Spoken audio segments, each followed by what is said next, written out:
Selamat pagi Bapak Ibu yang dikasihi Tuhan, Shalom. Kita akan memulai ibadah kita di pagi hari ini. Kita bersyukur kepada Tuhan karena Tuhan memberikan kita kesempatan untuk beribadah bersama-sama di pagi hari ini. Mari Bapak Ibu yang dikasihi Tuhan, kita akan datang di hadapan Tuhan untuk beribadah. Dan sebelumnya dengarkanlah firman Tuhan yang melandasi ibadah kita di pagi hari ini. Dari Yosua 24 ayat yang ke-14. Oleh sebab itu takutlah akan Tuhan dan beribadahlah kepadanya dengan tulus, ikhlas dan setia. Jauhkanlah Allah yang kepadanya nenek moyangmu telah beribadah di seberang sungai Efrat dan di Mesir, dan beribadahlah kepada Tuhan. Bapak Ibu yang kasih Tuhan, mari kita mengambil waktu teduh di hadapan Tuhan. Mari kita bersaat teduh sejenak di hadapannya.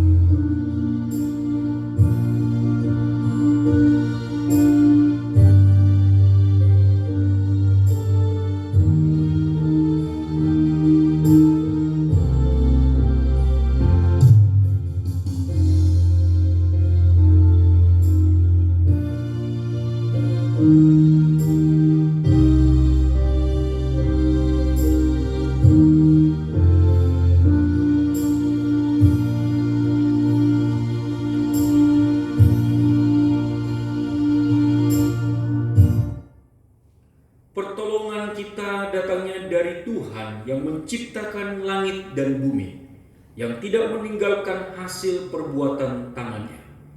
Turunlah kiranya atas kita sekalian damai sejahtera dari Allah Bapa, Allah Putra, dan Allah Roh Kudus. Allah Tritunggal itu akan menyertai ibadah kita mulai dari awal, pertengahan, sampai pada akhirnya. Amin. Jemaat yang dikasihi Tuhan, mari kita datang dengan segenap hati kita kepada Tuhan untuk menyembah Dia. Kita katakan bahwa segala sesuatu dalam hidup kita semata-mata hanya karena kemurahan Tuhan. Oleh karena kemurahan Tuhan.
Selamanya kau ajaib bagiku.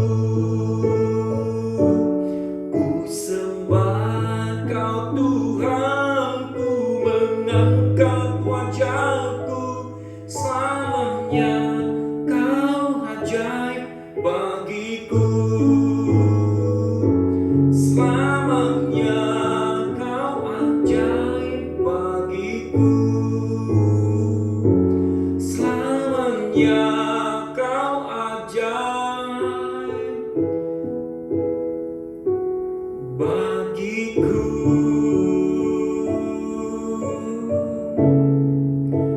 Bapak Ibu yang kasih Tuhan, mari kita datang berdoa di hadapannya untuk bersama-sama datang di hadirat Tuhan.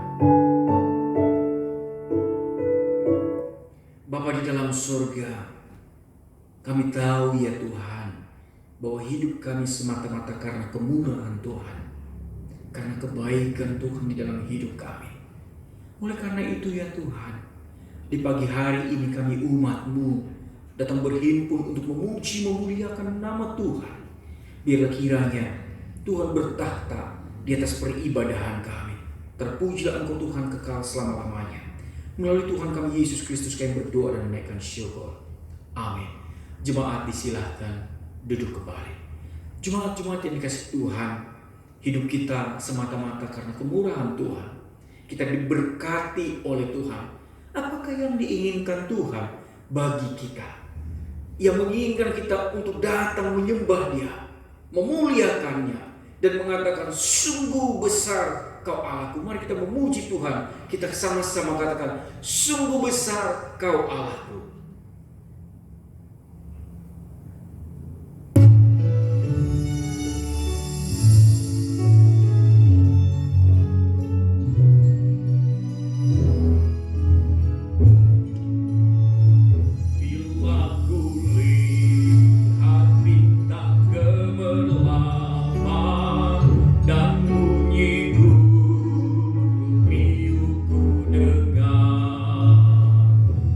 Tuhan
Biarlah kiranya setiap puji-pujian kita bertahta bersemayam di atas kerajaan sorga.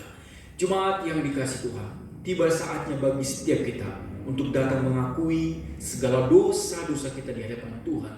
Karena kita ketahui bersama bahwa pelanggaran sekecil apapun merupakan batu penghalang bagi setiap kita untuk menikmati damai sejahtera Tuhan. Oleh karena itu, dengarkanlah firman Tuhan sebagai landasan kita untuk mengaku dosa di hadapannya.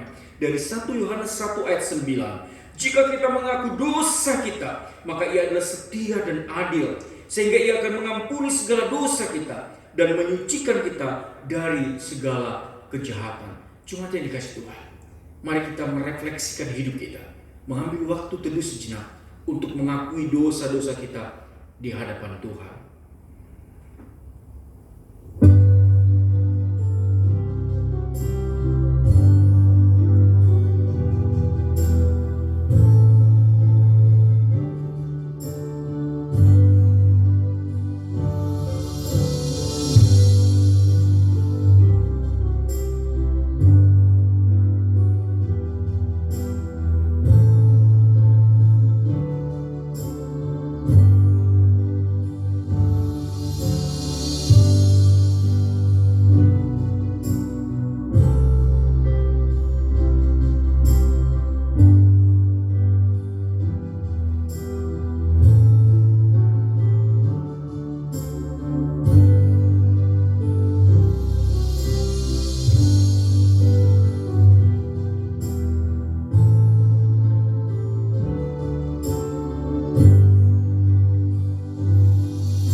Kami menyadari bahwa kami adalah orang-orang yang tidak luput dari dosa, ya Tuhan. Selama 1 minggu kami hidup di tengah-tengah dunia ini, dan kami mendapati diri kami berdosa di hadapan Tuhan. Kami suka mengeraskan hati kami, walaupun kami sudah mendengar firman-Mu bersabda bagi kami untuk melepaskan pengampunan kepada orang yang bersalah kepada kami. Tetapi kami dengan sengaja tidak mau melakukannya. Kami tetap menumpuk bara dendam di dalam hati kami. Dan kami menginginkan orang yang bersalah kepada kami untuk dipunahkan, untuk mengalami hal-hal yang buruk di dalam hidupnya. Dan kami juga, ya Tuhan, sering sekali menyimpan iri hati atas keberhasilan sesama kami. Mata kami terlalu silau melihat orang yang sukses, dan kami dipenuhi oleh kebencian kepada mereka yang tidak melakukan apa-apa di dalam kebenaran, tetapi hidupnya diberkati melimpah-limpah di dalam materi dan kemakmuran, sehingga hati kami terus bersungut-sungut akan keberhasilannya. Dan juga kami begitu sulit untuk menerima orang yang berbeda pendapat dengan kami. Dan kami menganggap itu adalah sesuatu yang mengecewakan. Dan juga tidak bisa bekerja sama dengannya. Dan juga kepada anak-anak kami yang sulit untuk diatur. Sehingga kami penuh dengan kemarahan. Dan tangan kaki kami seringkali meluapkannya dengan memukuli mereka. Tuhan, kami mau menghitung-hitung begitu banyak dosa dan pelanggaran kami. Oleh karena itu, ya Tuhan, di pagi hari ini kami memohon pengampunan-Mu. Biarlah kiranya Tuhan membasuh setiap pelanggaran dosa kami dengan darah Kristus yang tercurah di atas kayu salib, menghapus setiap dosa kami. Ampunkanlah pelanggaran kami. Kami tahu, ya Tuhan, bahwa Engkau Maha Pengampun, Maha Pengasih, dan Engkau akan mengampuni setiap pelanggaran kami. Terima kasih, ya Tuhan, untuk pengampunan yang telah Tuhan berikan kepada setiap kami. Dan ajar kami untuk memiliki hidup yang baru, berkomitmen di dalam Tuhan, sehingga hidup kami pakai untuk melayani Tuhan dan menjadi berkat bagi sesama. Terpujilah Engkau Tuhan kekal selama-lamanya. Melalui Tuhan kami Yesus Kristus, kami berdoa dan menaikkan syukur. Amin. Sungguh berbahagialah setiap kita yang sudah diampuni pelanggaran-pelanggarannya. Karena sekarang tidak ada satu kuasa apapun yang mendakwa hidup Bapak, Ibu, dan saya. karena kita sudah diberikan kemenangan di dalam Tuhan. Oleh karena itu, mari kita responi akan pengampunan Allah yang luar biasa. Dengan memuji Tuhan, kita sama-sama katakan, Tuhan Yesus baik.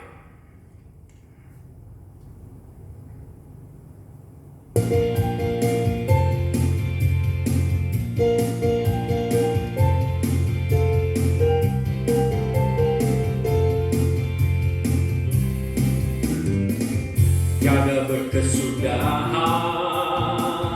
kasih setiamu Tuhan, selalu baru rahmat-Mu bagiku. Hari berganti hari, tetap kulihat kasih-Mu, tak pernah berakhir di hidupku. Tuhan Yesus, tiada berkesudahan kasih setia-Mu Tuhan, selalu baru rahmat-Mu bagiku. Hari berganti hari, tetap kulihat kasih-Mu, tak pernah berakhir di hidupku. Tuhan Yesus baik, sungguh amat baik, untuk selama-lamanya. Tuhan Yesus baik, Tuhan Yesus baik, sungguh amat baik, untuk selama-lamanya. Tuhan Yesus baik.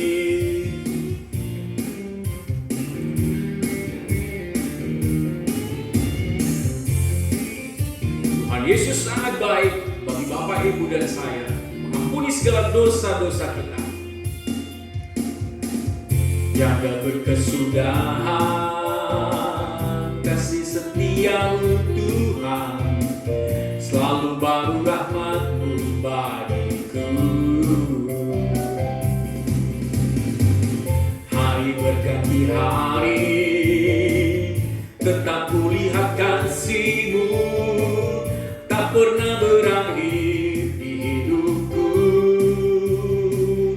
Tuhan Yesus baik, sungguh amat baik, untuk selama-lamanya. Tuhan Yesus baik, Tuhan Yesus baik, sungguh amat baik, untuk selama-lamanya. Tuhan Yesus baik, untuk selama-lamanya, untuk selama-lamanya, untuk selama-lamanya. Tuhan Yesus baik.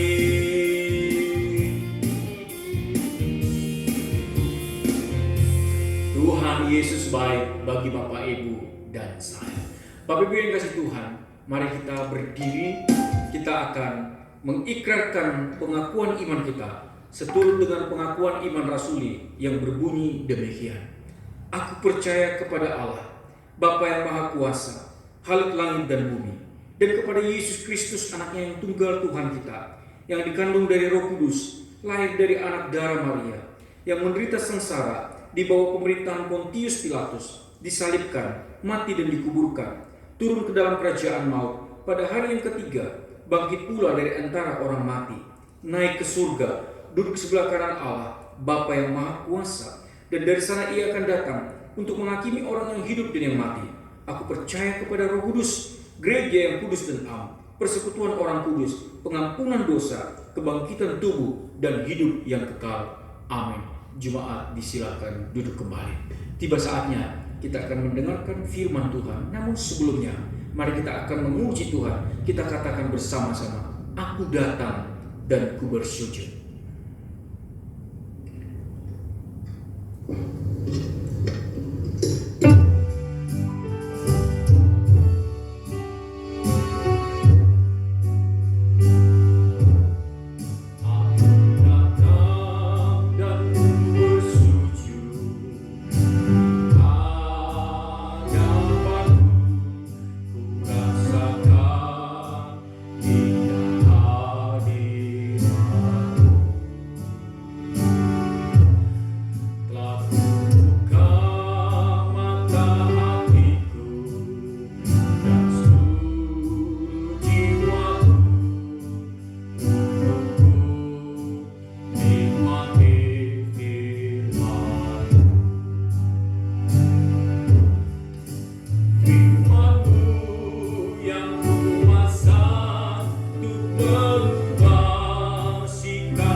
yang tegakkan di saat terjatuh. Penuhkanlah bejanaku dengan air sungai pun. Ku haus akan firman-Mu. Mari kita berdoa sebelum kita mendengarkan firman Tuhan. Bapa di dalam surga, kami sungguh bersyukur ya Tuhan, Engkau memperkenankan kami untuk mendengarkan firman-Mu. Di dalam setiap keterbatasan dan kelemahan kami, biarlah kiranya Tuhan yang menguasainya, sehingga firman-Mu boleh bertanam bertumbuh lebat di dalam kami, sehingga kami boleh menjadi pelaku-pelaku firman-Mu. Kami sambut kebenaran firman-Mu dengan ucapan syukur. Dalam nama Yesus kami berdoa. Amin.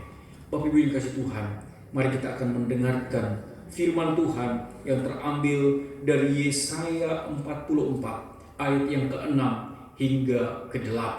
Demikian firman Tuhan.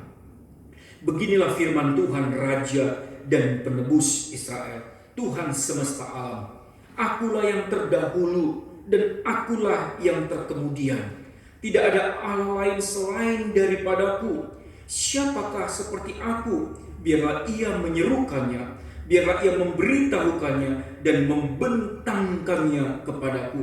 Siapakah yang mengabarkan dari dahulu kala hal-hal yang akan datang, apa yang akan tiba? Biarlah mereka memberitahukannya kepada kami. Janganlah gentar dan janganlah takut, sebab memang dari dahulu telah kukabarkan dan kuberitahukan hal itu kepadamu. Kamulah saksi-saksiku. Adakah Allah selain daripadaku? Tidak ada gunung batu yang lain, tidak ada yang kukenal. Berbahagialah setiap kita yang menyimpan firman Tuhan dan melakukannya di dalam kehidupan hari lepas hari. Bapak Ibu yang kasih Tuhan, di pagi hari ini kita akan belajar mengenai Allah, Alfa dan Omega. Cuman yang dikasih Tuhan, masa pandemi ini membuat situasi kehidupan kita, mungkin sebagian besar kehidupan kita mengalami yang dinamakan dengan krisis. Krisis di berbagai lini. Ada yang krisis sehingga menimbulkan ketakutan, kekhawatiran karena bisnis itu tidak lancar. Dan bagi yang komorbid, yang sudah punya penyakit bawaan, ini mengalami kebingungan, mengalami krisis di dalam kehidupannya. Atau mungkin ada yang tidak mengalaminya, merasa tenang saja. Mungkin berpikir, walaupun ada varian baru seperti Omikron sekarang ini, tidak terlalu takut. Saya sudah booster, ngapain harus takut? Atau mungkin juga perekonomian tidak tersentuh lancar saja, justru semakin mapan. Apakah itu yang membuatmu tidak takut akan kehidupan ini? Nah, Bapak Ibu ngasih Tuhan, kita akan melihat bagaimana kehidupan orang Yehuda hampir sama dengan yang sedang kita rasakan saat ini. Karena saat ini kita sama-sama mengalami masa-masa krisis, masa-masa yang membingungkan, masa-masa yang membuat kita itu bertanya-tanya dan juga mungkin mengalami kebingungan dalam hidup ini. Dikatakan bahwa orang-orang Yehuda pada saat itu mengalami krisis internasional seperti yang dialami oleh kehidupan sekarang ini, bahwa krisis ini tidak hanya terjadi di Lumajang, tidak terjadi di Indonesia, tetapi mengglobal di seluruh dunia terjadi krisis. Oleh karena itu hampir sama seperti yang dialami oleh orang-orang Yehuda pada masa itu. Karena saat itu mereka mengalami ketakutan, mengalami kekhawatiran, ketidakpastian akan masa depannya, masa depan anak-anaknya. Karena saat itu mereka sudah mendengar bahwa kerajaan Asyur itu sudah akan menyerang kerajaan Yehuda, yang membuat mereka begitu takut, yang membuat mereka begitu khawatir, bukan hanya karena daerah mereka, rumah mereka, tanah mereka akan diduduki oleh Asyur. Karena memang saat itu dunia hanya dikuasai oleh dua kerajaan. Yang pertama kerajaan Babel, dan yang kedua adalah kerajaan Asyur. Dan mereka sudah mendengar orang-orang di Yehuda bahwa saudara mereka yang berada di kerajaan utara, yaitu kerajaan Israel utara, itu sudah dikalahkan oleh Babel. Dan sekarang kerajaan kedua yang hebat, yang top saat itu, yaitu kerajaan Asyur, akan menyerang mereka. Sekali lagi Bapak Ibu, yang mereka khawatirkan, yang mereka takutkan, bukan hanya rumah mereka akan dirampas oleh Asyur, bahwa kehidupan mereka, pertanian mereka, peternakan mereka akan dirampas, diambil alih oleh Asyur. Tetapi mereka sudah mendengar berita bagaimana keganasan dan kekejaman orang-orang Asyur terhadap warga yang dikalahkan di medan peperangan. Ketika tentara Asyur sudah mengalahkan bangsa yang ditawan itu, maka tahukah kita, mereka akan melakukan tindakan yang begitu keji. Mereka akan mengumpulkan para ibu-ibu yang sedang hamil. Lalu antara tentara dengan tentara, mereka akan dengan tertawa-tawa berjudi, dengan bermain tebak-tebakan. Siapa yang bisa menebak bahwa janin di dalam kandungan ibu itu berjenis kelamin apa? Lalu ketika mereka itu saling berunding, contohnya satu serdadu berkata, saya bertaruh bahwa kelaminnya adalah laki-laki. Lalu serdadu yang satunya berkata, oke, saya menebak bahwa jenis kelamin di dalam perutnya itu adalah perempuan. Lalu apa yang dilakukan? Maka salah satu tentara Asyur akan mengambil sebilah pedang, lalu akan membelah perut wanita itu, wanita Israel itu. Akan dibelah perutnya sewaktu ibu hamil itu masih hidup. Jadi ia hidup, perutnya dibelah. Lalu diambil janinnya secara paksa dari rahimnya. Dan ketika dilihat jenis kelaminnya laki-laki, maka yang pemenang itu berhak untuk mengambil janin itu hadiah untuknya. Lalu diapakan janin itu? Lalu ia akan melempar janin yang baru lahir itu dengan terpaksa itu ke atas tembok. Dilempar, boom, sampai mati. Itu yang dialami oleh perempuan-perempuan yang sedang hamil. Lalu bagaimana dengan nasib para lelaki? Tentara Asyur juga begitu keji. Ketika ada laki-laki yang ditangkap, lalu ia akan mengambil besi seperti mata pancing begitu. Lalu mata pancing itu yang begitu besar, maka akan ditancapkan ke dinding-dinding mulutnya dan dipaksa untuk berlari. Sementara besi kait pancing itu masih menempel di dalam mulutnya, sehingga ketika dipaksa berlari, maka itu akan merobek mulutnya dan akan mati saat itu. Itulah yang ditakutkan oleh para Yehuda, orang-orang di Yehuda. Mereka dihadapkan dengan situasi krisis seperti yang kita alami. Krisis internasional saat itu, karena semua kerajaan sudah ditaklukkan. Babel sudah menaklukkan kerajaan utara. Sekarang mereka, Asyur, datang ke selatan. Ada ketidakpastian, ada pergumulan, ada ketakutan, gemetar ketika tentara itu sudah mendekat. Cuma yang dikasih Tuhan di tengah-tengah ketakutan mereka, Tuhan membawa firman-Nya kepada mereka. Dikatakan di sana di dalam ayat yang ke-8, janganlah takut dan gentar, sebab akulah yang terdahulu dan akulah yang kemudian. Lalu di dalam Yesaya 44 ayat yang ke-8 ini dikutip oleh Rasul Yohanes untuk menulis kitab Wahyu. Di dalam Wahyu pertama ayat ke-8 bunyinya hampir sama. Dikatakan di sana, akulah yang awal dan kemudian. Cuma hanya digubah oleh Yohanes. Yohanes katakan, aku adalah Alfa dan Omega. Di mana Alfa itu adalah huruf abjad Yunani yang dimulai dengan alfa.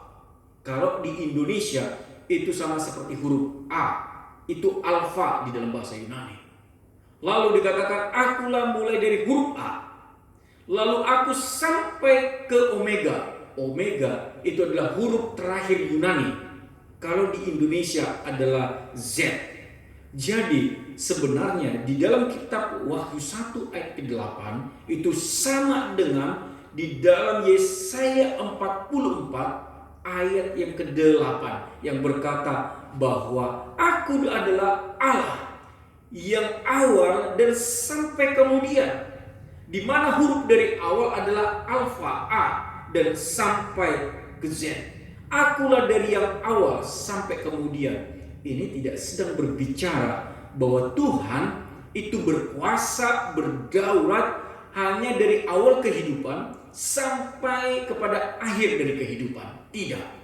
Tetapi dikatakan Tuhan itu berdaulat, berkuasa mulai dari awal segala sesuatu sampai kesudahan dari segala sesuatu. Tuhan ingin menegaskan, sama seperti huruf Alfa dan Omega, bahwa Tuhanlah yang mengontrol, yang berdaulat segala sesuatu yang terjadi di dalam kehidupan ini. Termasuk Tuhan juga yang mendesain, yang mengontrol situasi yang akan dihadapi oleh Yehuda. Karena firman Tuhan ini datang sebelum Asyur datang kepada mereka.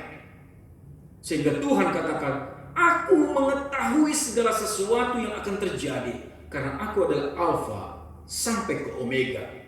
Dan engkau jangan takut dan gentar. Aku mendesain itu di dalam kehidupanmu agar memiliki satu maksud dan tujuan.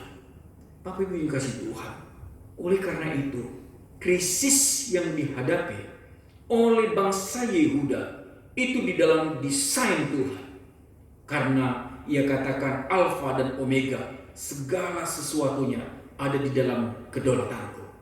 Segala sesuatunya ada di dalam desainku, ada di dalam rencanaku. Termasuk bahwa krisis yang mereka hadapi saat itu di dalam rencana Tuhan.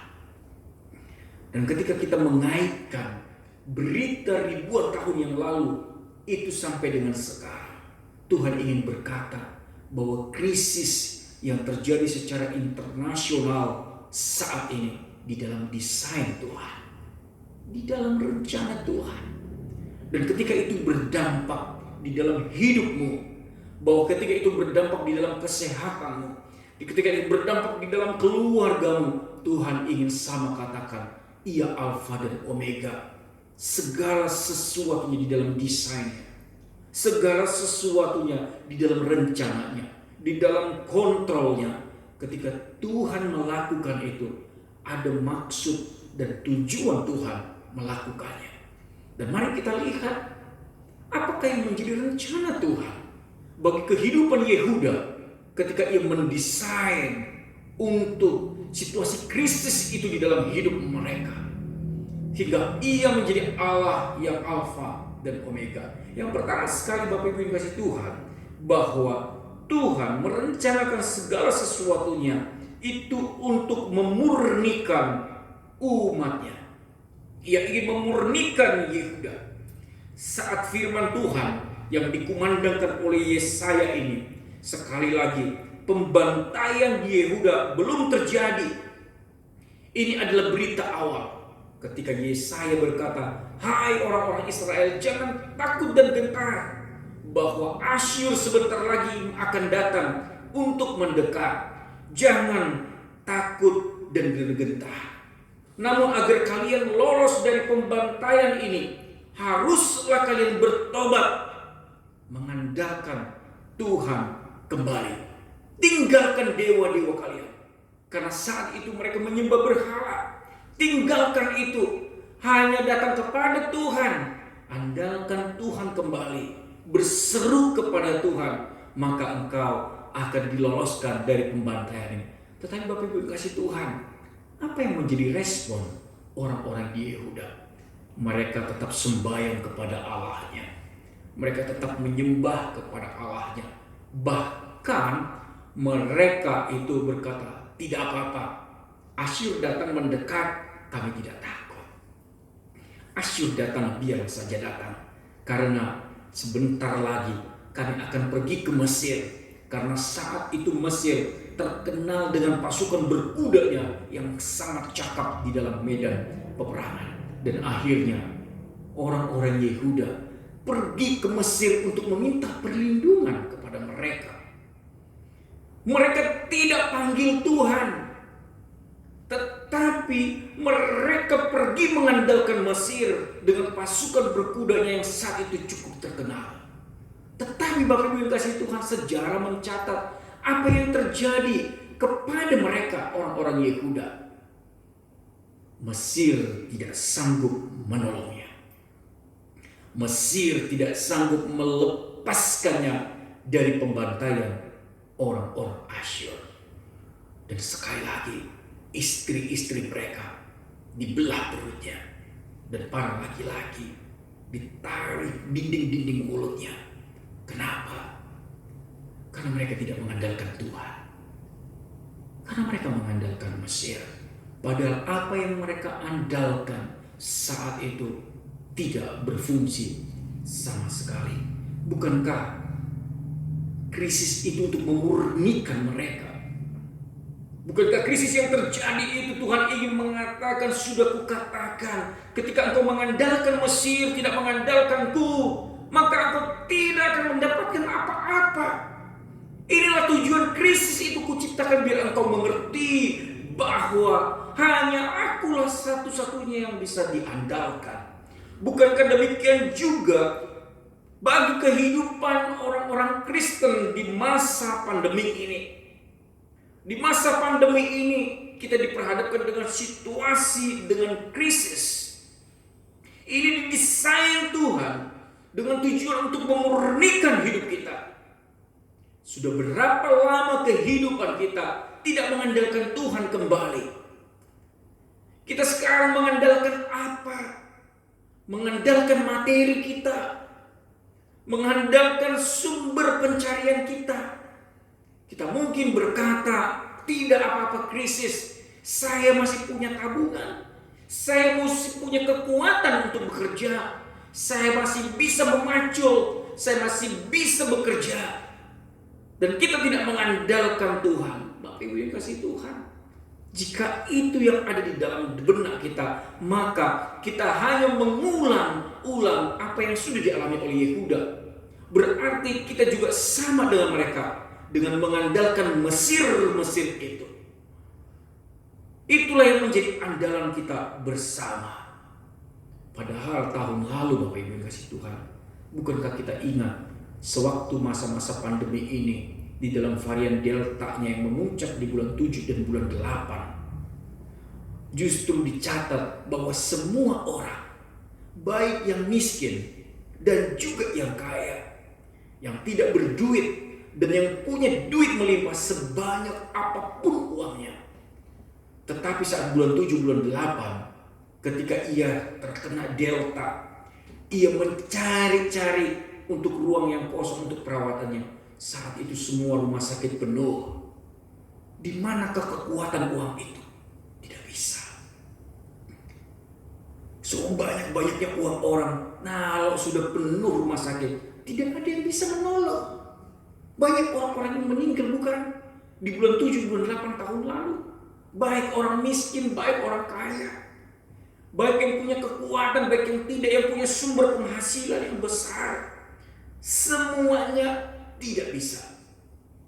Oleh karena itu Bapak Ibu kasih Tuhan, dan kita juga melihat begitu banyak orang-orang yang bekerja, yang selama ini berpikir, selama saya punya mata pencarian ini, selama saya masih mengerjakan toko ini, maka aku akan baik-baik saja dan keturunanku baik-baik saja. Mungkin sebelum pandemi kita melakukannya, tetapi setelah pandemi diperhadapkan dengan krisis, kita diajak Tuhan untuk introspeksi kembali. Sekarang coba lihat siapa yang kau andalkan. Bukankah sekarang banyak toko yang gulung tikar, banyak bisnis yang tutup, yang dulu kita berpikir selama masih ini kukerjakan maka semua akan baik-baik saja. Bukankah sekarang banyak perusahaan-perusahaan, bisnis, toko-toko yang tidak bisa beroperasi kembali? Padahal kalau dulu kita tidak akan pernah bisa membayangkan kalau seperti toko seperti itu akan bisa tutup. Dan ketika kita mengandalkan hal itu, Tuhan menguji kita, memurnikan kita seperti Yehuda. Saya desain ini agar engkau kembali kepadaku. Engkau harus kembali kepadaku. Bukan itu yang kuandalkan, bukan itu yang menjadi perhatianku, tetapi cukup Tuhan yang kuandalkan. Itu tujuan Tuhan mendesain semua ini, untuk menarik kita umat pilihannya, untuk mengandalkan Dia kembali. Itu yang pertama. Lalu yang kedua, Bapak Ibu kasih Tuhan, Alfa dan Omega, bahwa ia memulai merancang segala sesuatu, termasuk krisis tadi, termasuk pandemi ini. Kalau yang pertama tadi untuk memurnikan kita, untuk mengandalkannya. Lalu yang kedua untuk menunjukkan kemahakuasaannya kepada kita.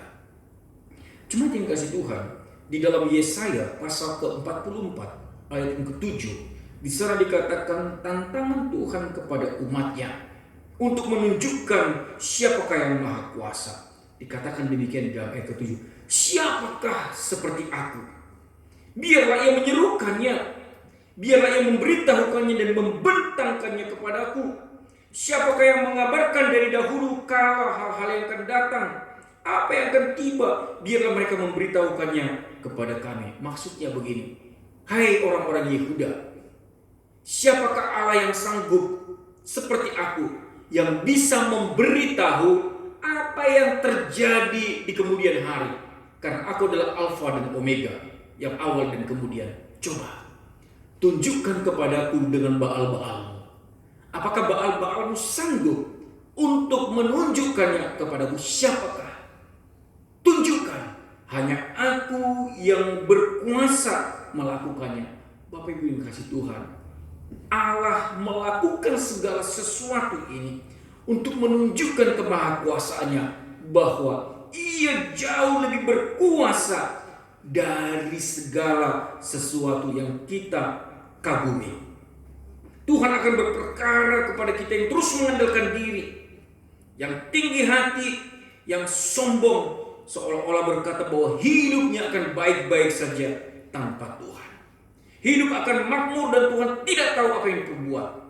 Bapak Ibu kasih Tuhan, di dalam kegelapan kita, Tuhan ingin mengatakan, hei, aku yang berkuasa. Kalau engkau tidak mau dengar-dengaran, akan kuhajar.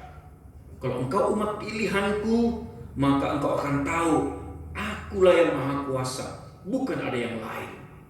Segala sesuatu yang kukerjakan untuk menunjukkan bahwa aku berkuasa, sembah aku kembali, bersekutu kembali kepadaku. Itu menunjukkan Bapak Ibu kasih Tuhan, bahwa Tuhan adalah polisi yang adil, yang membuat kita takjub kepadanya. Segala sesuatu yang Tuhan kerjakan untuk membawa kita kagum kepadanya, untuk membawa kita kembali menyembahnya, bersekutu kepada. Itulah tujuan Tuhan melakukannya. Cuma kasih Tuhan, suatu ketika ada satu kisah yang terjadi di dalam Perang Dunia Kedua. Terjadi kontak senjata antara dua pasukan yang berbeda, antara pasukan sekutu dengan pasukan musuhnya. Tetapi pasukan sekutu ini mengalami kekalahan oleh pasukan musuh di dalam perang itu. Lalu ada seorang serdadu dari pasukan sekutu yang berhasil untuk meloloskan diri dari pertempuran itu. Lalu ia berlari meninggalkan pasukannya yang sudah gugur semuanya. Tetapi pasukan musuh tidak membiarkan hal itu terjadi. Karena mereka takut ini mungkin akan pergi untuk memberitahu kepada kompinya untuk meminta bala bantuan. Lalu mereka mengejar-ngejar satu serdadu ini, dikejar. Dan karena dia tahu dia dikejar, ia berlari masuk ke dalam hutan. Ketika ia masuk ke dalam hutan, ia kelelahan karena sudah seharian ia berlari, belum makan, dan stamina-nya sudah habis. Di tengah-tengah keputusasaannya, dia mencari tempat perteduhan. Wah, ia melihat ada satu gua. Ia katakan, aduh lebih baik saya bersembunyi di dalam gua itu. Lalu ia masuk ke dalam gua itu dan ia merebahkan dirinya. Setelah ia merasa ada kekuatannya kembali, ia berlutut dan berdoa memanggil nama Allah Yahweh. Tuhan, Tuhan, hidupku saat ini berada di dalam batas-batas yang sudah tidak wajar. Kalau nanti musuh itu datang untuk menyergapku, maka habislah hidupku. Tuhan, tolong saya. Tolong saya Tuhan. Ia berdoa terus. Ia berdoa terus menerus berdoa. Dan ketika ia sudah lelah berdoa, ia berharap bahwa tim penyelamat akan datang dengan membawa helikopter membawanya dari gua itu. Dia terus berdoa meminta itu. Semoga ada tim penyelamat yang misi untuk menyelamatkannya datang. Tetapi tidak ada suara helikopter. Tidak ada suara tanda-tanda bahwa ia akan diselamatkan. Di tengah-tengah kebimbangannya, keputusasaannya, ia melihat ada seekor laba-laba yang sangat besar merangsek masuk ke dalam gua itu. Lalu ia protes kepada Tuhan. Tuhan, yang kuminta itu adalah tim penyelamat, helikopter dengan bantuan. Kenapa datang laba-laba ini ke sini? Ia protes kepada Tuhan. Ia tidak terima dengan pengaturan Tuhan. Tetapi sambil ia bengong, ia melihat laba raksasa itu mulai menenun sarangnya di situ. Ia mengeluarkan jaring-jaringnya dan mulai menenun sehingga ia membentuk jaring yang besar yang menutupi seluruh muka pintu masuk dari gua itu. Lalu ketika ia selesai melihatnya, ia mendengar suara derap langkah pasukan musuh yang akan menangkapnya. Dan dengan jelas ia mendengar ada satu perintah dari komandannya berkata, coba periksa gua itu. Mungkin dia bersembunyi di sana. Lalu ia dengan ketakutan ia kongkang senjatanya. Dia berpikir siapa saja yang masuk saya akan menembaknya. Walaupun nantinya saya akan mati. Ia sudah siap di dalam sudut yang gelap yang tidak kelihatan sudah mengarahkan moncong senjatanya keluar. Tetapi derap langkah itu berhenti persis di muka pintu di depan jaring laba-laba itu. Dan ia begitu terkejut karena pasukan tadi, serdadu yang ditugaskan masuk itu tidak masuk, malah putar badan.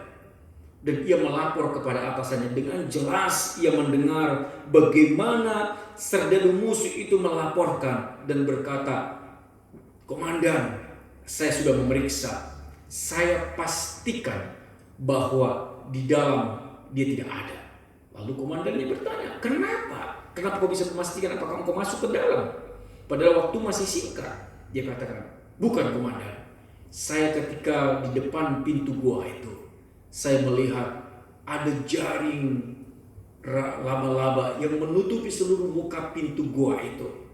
Dan tidak mungkin ia bisa di dalam masuk tanpa merusak jaring laba-laba itu komandan. Jadi nggak mungkin. Oleh karena itu pasti dia tidak ada di dalam. Karena mendengar laporan itu, akhirnya komandannya katakan, baik, mari kita cari ke tempat yang lain. Jemaat yang dikasih Tuhan, serdadu yang di dalam itu tadinya protes, Tuhan kenapa laba-laba yang kau kirim? Ketika ia mendengar percakapan ini, maka hatinya begitu mengucap syukur kepada Tuhan. Yang ia harapkan adalah helikopter dengan tim penyelamat untuk menyelamatkannya dari gua itu. Tetapi yang tidak dipikirkannya, yang tidak pernah dibayangkannya, dikerjakan oleh Allah baginya untuk menyelamatkan hidupnya. Sehingga ia mengucap syukur melihat kemahakuasaan Tuhan. Nah, Bapak Ibu yang kasih Tuhan, inilah yang dimaksud di dalam bagian ini. Ketika Tuhan mendesain situasi, bahkan situasi krisis seperti ini, Tuhan ingin katakan kepada kita, mari coba lihat kemahakuasaanku, coba melihat kedikdayaanku, bahwa ketika engkau mengandalkan untuk segala sesuatu pekerjaanmu, mengandalkan harta kekayaanmu, kepintaranmu, itu tidak berguna. Sekarang kau melihat kemahakuasaanku, datang kepada aku.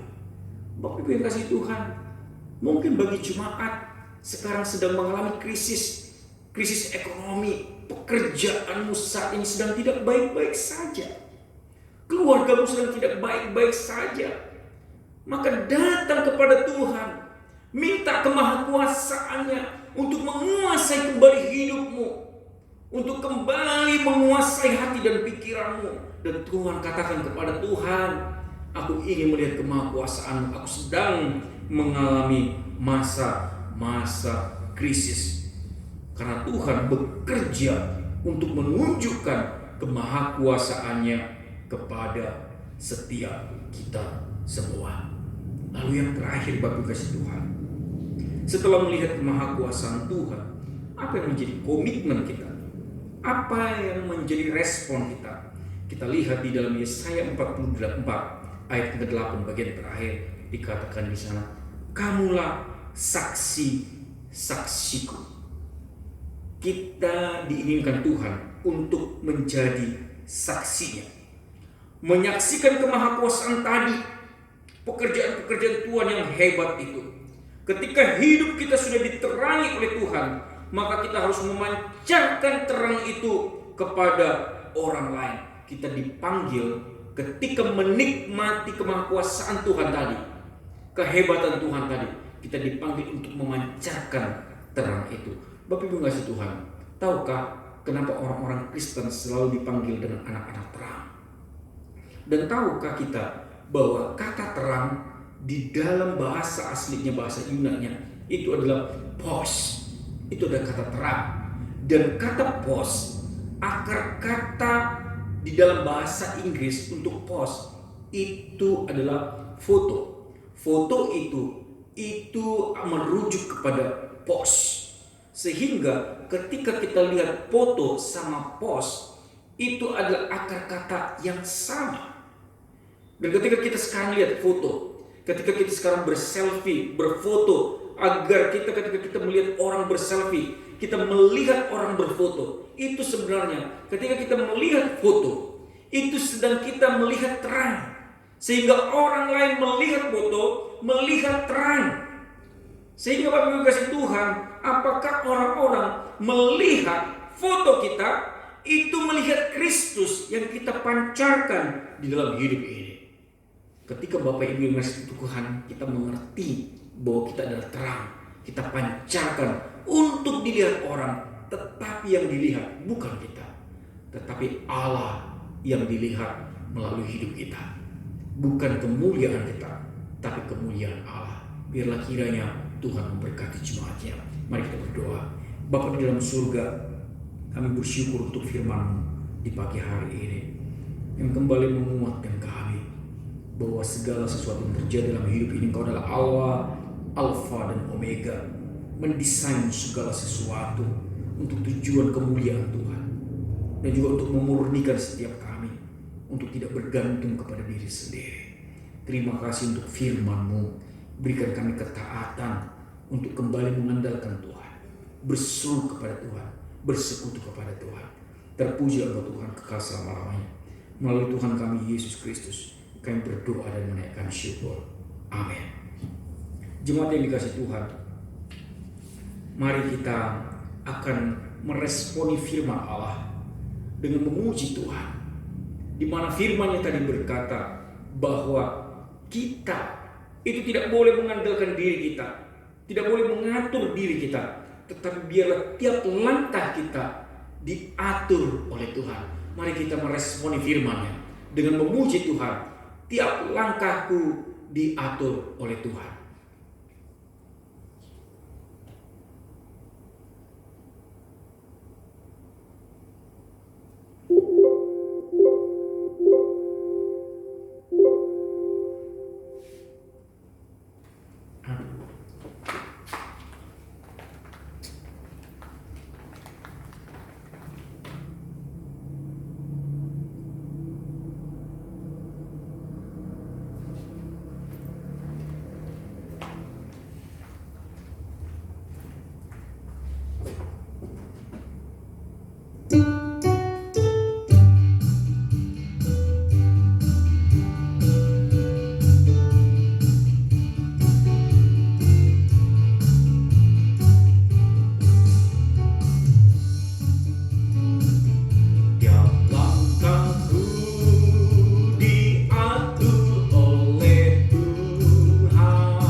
sekaligus untuk doa syafaat kita. Bapa di dalam sorga, saat ini kami membawa persembahan kami di hadapan Tuhan. Biarlah kiranya Tuhan kuduskan agar menjadi persembahan yang manis di hadapan Tuhan, yang digunakan untuk pekerjaan yang mulia di dalam gereja-Mu. Dan saat ini juga ya Tuhan, kami menyerahkan untuk kehidupan anak-anak Tuhan. Berkati mereka, berkati keluarganya, berkati kesehatannya, dan berkati untuk rumah tangga mereka masing-masing. Biarlah kiranya jemaat-jemaat Tuhan terus bertumbuh di dalam kasih, pengharapan kepada Tuhan. Demikian juga Tuhan, untuk anak-anak Tuhan kami serahkan untuk saudari Olive yang saat ini sedang kurang enak badan. Biarlah kiranya Tuhan berkati, memberikan dia kesehatan sehingga ia boleh dipulihkan di dalam Tuhan. Demikian juga kami menyerahkan Tuhan untuk David, anak dari Ibu Huta Barat yang saat ini pergi ke Jakarta. Tuhan juga berkati hidupnya, Tuhan berkati masa depannya, agar kiranya dipakai menjadi hormat kemuliaan bagi nama Tuhan. Kami juga serahkan Tuhan untuk gereja-Mu ke tangan Tuhan. Berkati gereja ini agar terus boleh berkarya seturut dengan panggilan Tuhan. Terima kasih Bapa di sorga. Inilah setiap seru doa kami, dan kami percaya Tuhan sudah mendengar. Dan ajarlah kami berdoa seperti yang Tuhan Yesus ajarkan kepada murid-murid seperti demikian. Bapa kami yang di surga, dikuduskanlah nama-Mu. Datanglah kerajaan-Mu, jadilah kehendak-Mu di bumi seperti di surga. Berikanlah kami pada hari ini makanan kami yang secukupnya, dan ampunilah kesalahan kami seperti kami juga mengampuni orang yang bersalah kepada kami. Dan janganlah membawa kami ke dalam pencobaan, tetapi lepaskanlah kami dari yang jahat, karena Engkau yang punya kerajaan dan kuasa dan kemuliaan sampai selama-lamanya. Amin. Jemaat yang kasih Tuhan, tiba saatnya kita akan menutup seluruh rangkaian ibadah kita pagi hari ini. Saya undang jemaat untuk berdiri. Mari kita menaikkan pujian doksologi.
Damai sejahtera dari Allah Bapa, penyertaan dari Tuhan kita Yesus Kristus, penghiburan di dalam persekutuan Allah Roh Kudus akan memimpin kita mulai dari sekarang sampai selama-lamanya. Amin.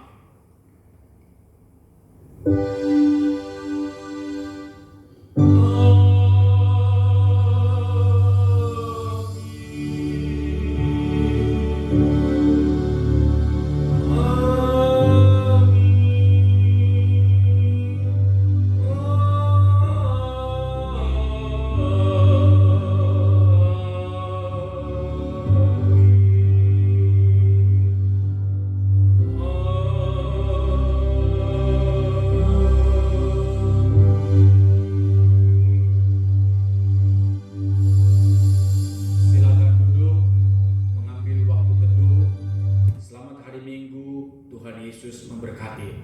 Tetap semangat di dalam Tuhan. Shalom.